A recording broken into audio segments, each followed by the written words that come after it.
The portal to the other side of the room. The first thing that you have to ask yourself is, what would you do if you found a portal to the other side of the room? The story starts off with our character.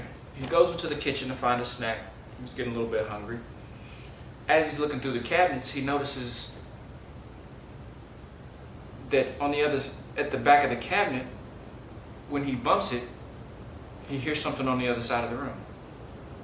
After he hears it, he looks back to make sure that's what's happening, so he bumps it again.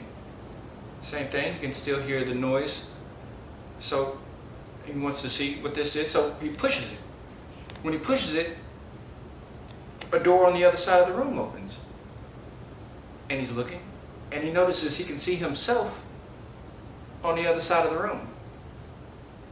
And then that sparks the question, what would I do if I'm in the kitchen and the cabinet opens when I push the back of this cabinet and I can see myself? So naturally the next thing to do is throw something in there to see if it comes out the other side, which our character does. Takes as a piece of fruit, throws it through, it comes out the other side. Got to test it again. Another piece of fruit, throws it through, comes out the other side. So now he knows that it'll come out the other side, so he wants to try something a little more solid to see if he can physically touch it from side to side. So he goes, gets a broom, comes back, pushes it through one side, and tries to reach to see if he can pull it on both sides, which he does.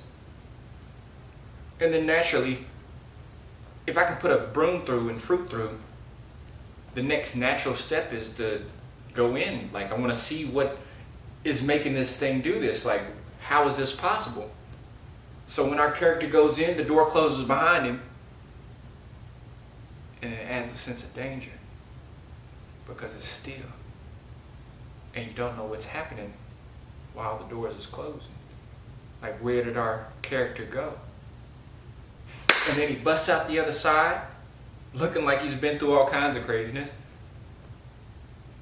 and then picks up a piece of fruit and eats it, with a look on his face like, what have I just experienced? Now, the fact that he was in there, that could be a story all in itself. But when you think to yourself, what would I do if I walked into my kitchen right now, looked into a cabinet, and noticed that the cabinet led to the other side of the room? That's the part that makes you want to see this story.